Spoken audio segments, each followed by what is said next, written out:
Hello and welcome to Informally Formal.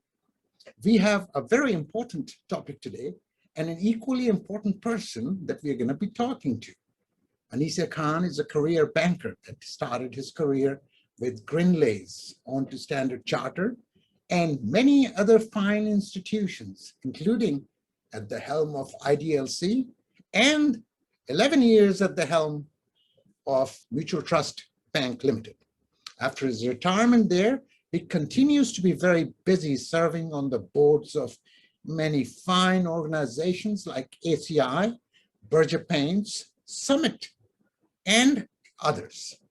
He also serves as the adjunct faculty of banking and finance at IUB. He's a past chairman of the Bankers Association here in Bangladesh, a brilliant mind, a brilliant career. So I guess let's get started. So a very warm welcome to you, Anis Khan. Indeed, it's a great pleasure to have you on our program. Thank you, Akber Hakim, for having me here. I've been watching this program for a while. I've seen the people that you have interviewed, those shows. So it's quite interesting. And today you've asked me here, I feel quite honored.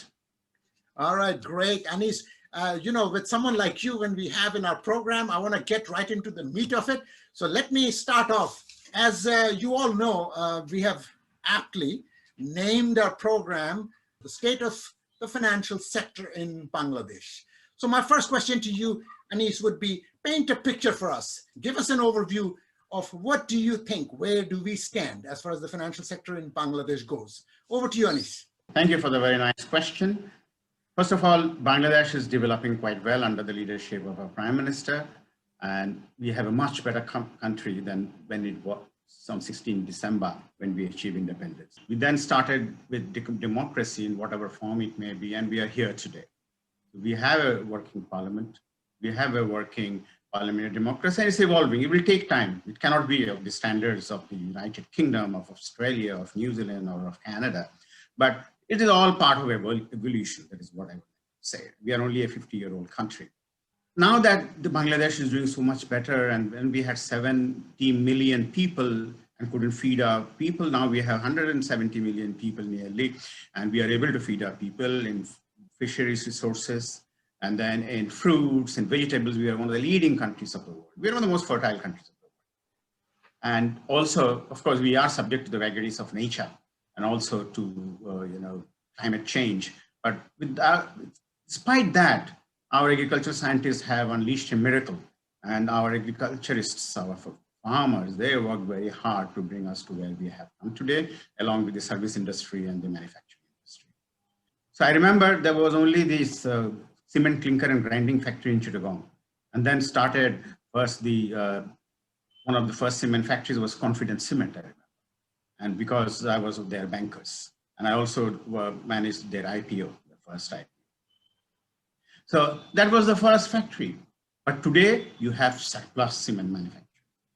Then I was bankers to Bangladesh Steel Redoing Mills. It was then known as Meghna Engineering Mills of Ali Hossain Akber Ali and his brothers. Today it has evolved into a real giant, into a regional giant, the amount of steel that they make and the quality of steel that they make. So, and now there are so many BSRMs and KSRMs and RS, every alphabet of the English language, you name it, has got a ABCDRM. And so on. Similarly, the scenario is in the banking sector. What you had was, again, you were standing on the detritus of war in 71. So came this old National Bank of Pakistan, which transformed into Sonali Bank. And then Habib Bank became Agrani Bank. And then the United Bank became Janata Bank. Then started the first privatization in the 80s, early 80s. With that, the first generation of banks were licensed, like National Bank, Islamic Bank Bangladesh Limited, United Commercial Bank Limited. Then came the second generation of banks, which is the Dhaka Bank, Southeast Bank, Dutch Bangla Bank, and so on. Then came the third generation banks, which is Mutual Trust Bank, where I was CEO, as you all know, for 11 years. Along with it came Premier Bank, along with it came Bank Asia, and so on. So that brings you to 61 banks. That is a lot of banks.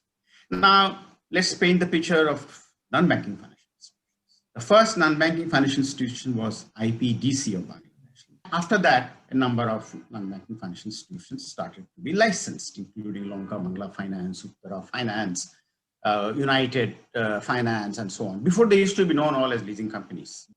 And then you move on to the insurance sector. When the insurance sector started, it was again on the ruins. So you had like 40 plus Pakistani companies. So they were all amalgamated into 3 corporations. Later on, the government came out with the Southern Bima Corporation, and everything went, all the general insurance went under Southern Bima, and all the other life insurance went under Jivan Bima. That's then on this way into what it is today still. If I hear you correctly, Anis, what you're saying is we start out in whatever stage we start out, we just somehow overcrowded. We somehow over the years tend to just simply overcrowd the space. So do I hear you correctly that the spaces are really overcrowded, in which we all kind of know that if you look at neighboring India, for example, and how many banks do they have for that size of a country compared to Bangladesh or many other countries for that matter. You're absolutely right. I couldn't agree with you more. Countries like Thailand, Malaysia, Indonesia, Singapore, then India, Pakistan, they also had a lot of banks over the years. A lot of banks. Then came the meltdown, the Asian meltdown towards the end of the 90s. Following the meltdown, these countries went through a process of consolidation. And with the result that I have the figure somewhere else, so just I'll give the guesstimates for what I remember best. That Malaysia has got only, let's say, about 12 national banks, nationally owned banks, and there are a number of course, foreign banks with representative office or 1 branch, 2 branch operation. Similar is the story in Thailand, about only a handful. Similar is the story in Singapore. So only a few nationally owned banks, whether it be owned by the government or the military or the private sector. So they went through a process of consolidation, and even in Indonesia, which is a very large country, and they had thousands of banks and thousands of non-bank banks. They've come down to a few hundred, which is quite a lot of progress for them. So that is the scenario in the region. So another thing that pains me is when you go for a ranking of South Asia, where do these Bangladesh companies figure in those lists of non-banks, insurance companies and banks? Hardly anywhere, hardly anything. If you were to go for a merger, an acquisition process, then you would have lesser banks with higher capital and higher depth and higher penetration and higher capacity to withstand the effect of non-performing loan. Then our banks would have fared better in the regional scenario. You're absolutely right. So we need to have, I would say, fewer with much better depth, much better capital, reserves and what have you. So they're able to withstand any unforeseen shocks on top of the NPL situation that you just mentioned. I couldn't agree with you more. Another important factor that arises from this is that I have dealt over the years with correspondent banking, correspondent banks of the world. Yeah. See, banks have customers. On the other hand, banks are customers of other banks of the world, and more so in Bangladesh, because most of the banks in Bangladesh, except maybe 2 or 3, do not have any international credit rating. So these banks cannot get a limit, let's say from Citibank NA or JP Morgan, or let's say from DBS of Singapore and so on. They cannot get a bank limit for interbank, dealing in LCs and bills, etc., because they don't know what is the financial strength of that bank.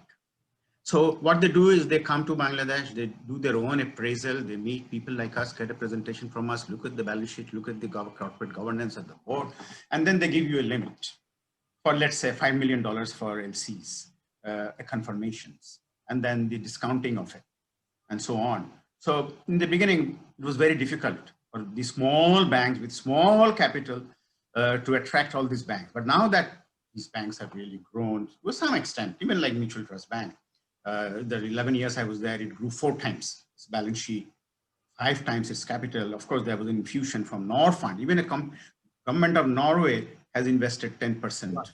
I remember that. I remember that. Yes.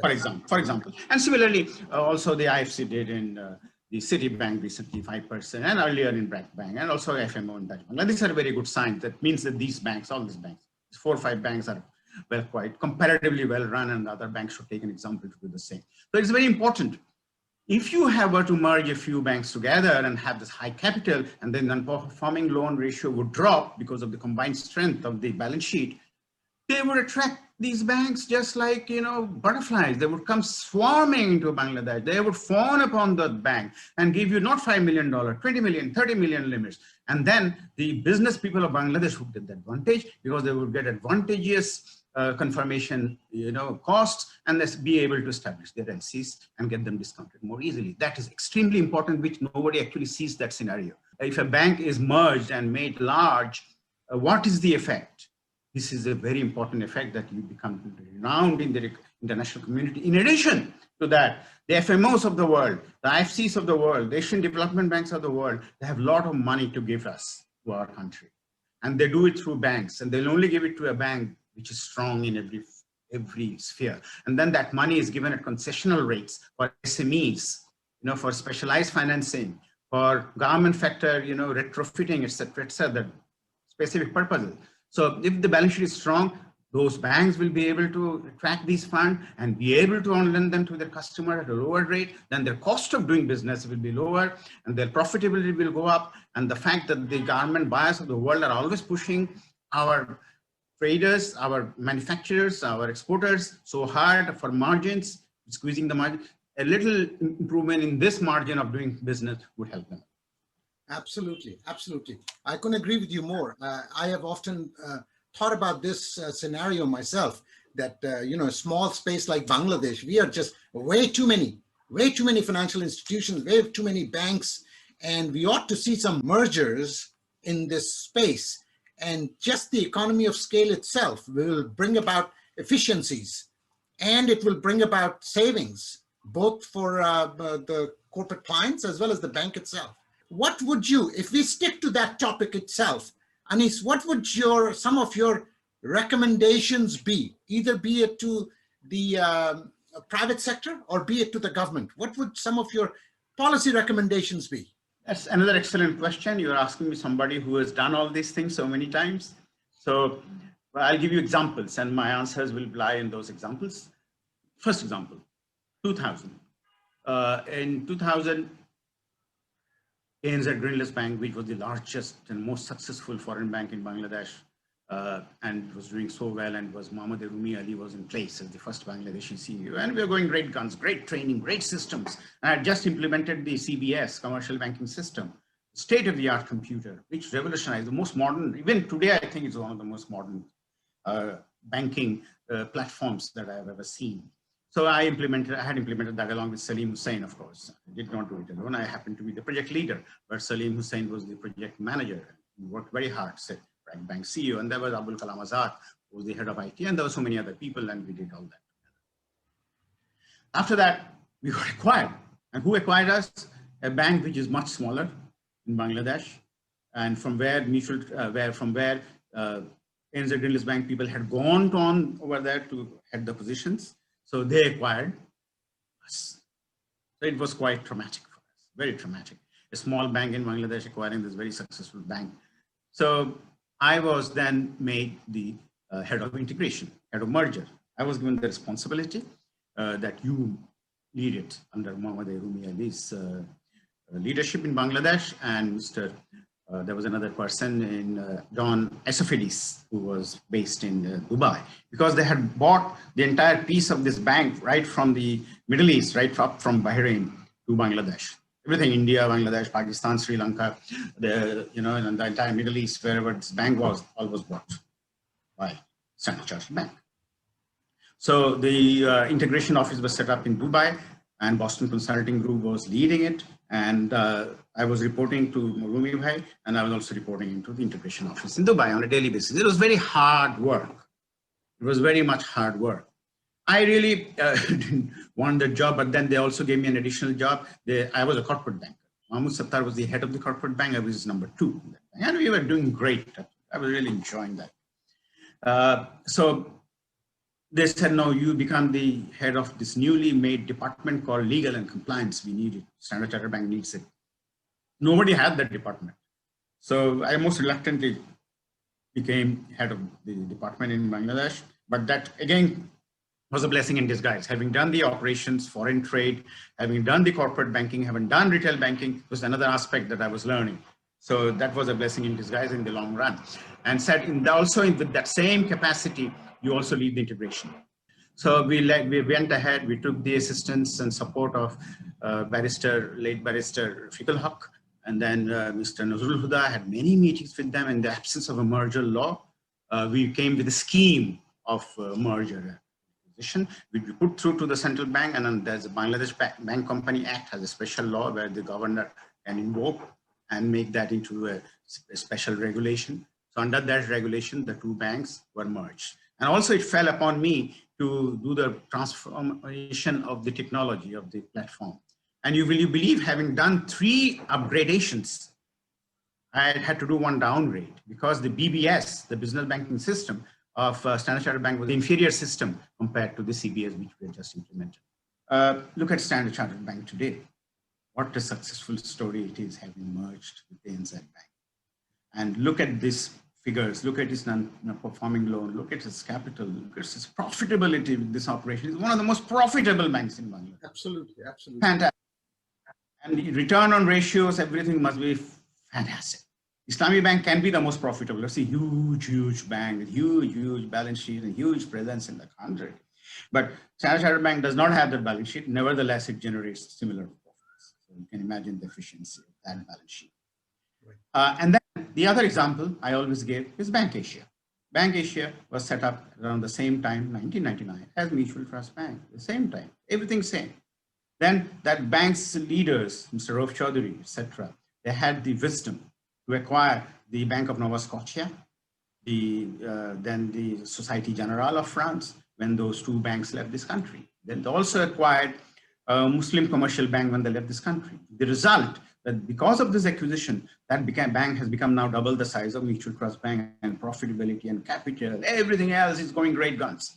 So this is a glaring example of a bank set up in 1999. You compare it to Premier Bank, you compare it to Mutual Trust Bank and a few other banks like that, and First Security Islamic Bank, born at that time, and look at Bank Asia.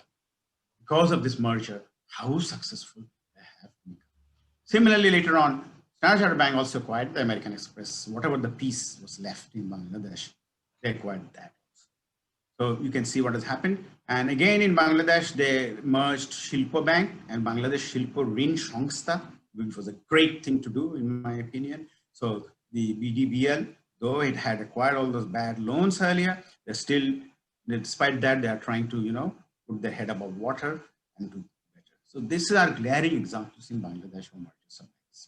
If I read between the lines, what you're saying is, in so many words, is that we ought to consolidate this space through more effective mergers. So the emerging institution comes out much stronger.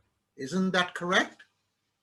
Absolutely. Higher capital, efficiencies of scale, so that so one ATM will do the ATM of 2 ATMs or 3 ATMs, one cards platform, one operational platform, one chief risk officer, one chief financial officer, and so on. Instead of so many people being paid, you pay more to one person and have deputies also. There's not a problem with that.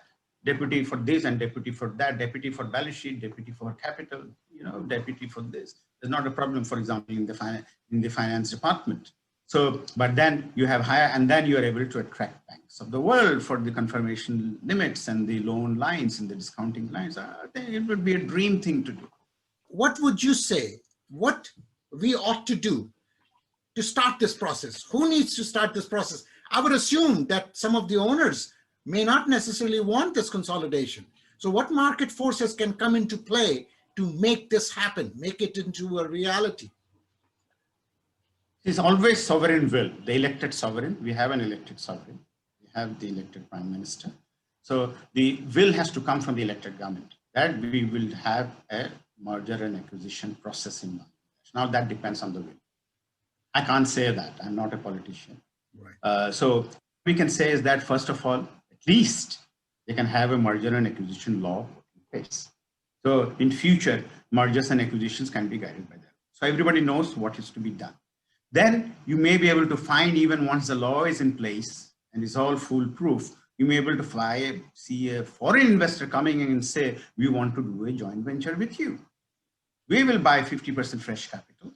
Okay, your bank comes in with 100%, will become 50%, and we have a new bank, a joint bank. You know? Let's say, whatever it could, Singapore, Bangladesh Bank, whatever, just an example, Singapore, Bangladesh Bank Limited. And we have a 50-50 shareholder. Okay? And accordingly, you get going. So there is an infusion of capital. They come in with their products and technologies, and then you call it Singapore, Bangladesh Bank. So they, whatever the bank name is, you get that bank's name also. Like Hong Kong Banking Shanghai Corporation. That's how it started. ANZ, Greenlist Bank. Greenlist, ANZ got together with it, and so on. And then you have all these banks in Japan, Mitsui, whatever. There are a lot of things are combined together, and they have the two names of the two merged entities in the name of the bank. So you can have that. So that is what I would say. The first thing is merger. From that, one should be able to attract all these foreign investors. Thirdly, if a bank is stuttering, not doing too well, before it goes under, before it becomes a catastrophe, then it could merge with a good bank, or a few non-bank financial institutions which are stronger would merge with a bank. Right. So if I hear you correctly, Anis, I think I agree with you. What you said is it all needs to start with the political will. If the political will is there, then I guess the market forces will find a way to accomplish what we want to see in the marketplace. With those words, I would like to leave it right here. Anis Khan, it was such a great pleasure. I cannot thank you enough for your time. You're a very busy person, even though you're not with MTBL anymore, but I know your plate. Those that have listened to my introduction know how full your plate is. So thank you so very much, and a great shout out and thank you to our audience for watching this program. Stay safe, stay well. I'll catch you in the next session. Bye-bye.